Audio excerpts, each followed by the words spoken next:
रसूलुल्लाह सल्लल्लाहु अलैहि वसल्लम ने इरशाद फरमाया, ख़ुद को ऐश परस्ती से बचाओ क्योंकि अल्लाह के बंदे ऐश परस्ती नहीं करते। नबी करीम सल्लल्लाहु अलैहि वसल्लम ने फरमाया, अपनी कमाई पाक रखो, तुम्हारी दुआएं कबूल होंगी।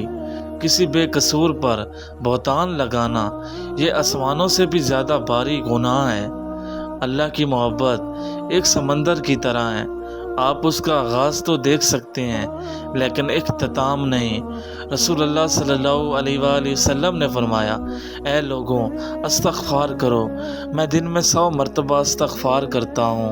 रसूलुल्लाह सल्लल्लाहु अलैहि वसल्लम ने फरमाया, तिलावत कुरान का एहतमाम किया करो, ये दुनिया में नूर है और आखिरत में ज़ख़ीरा। 3 निशानियाँ इंसान के अच्छे वक्त आने से पहले ज़ाहिर होती हैं। इंसान नमाजी और ईमानदार और सच्चा इंसान बन जाता है।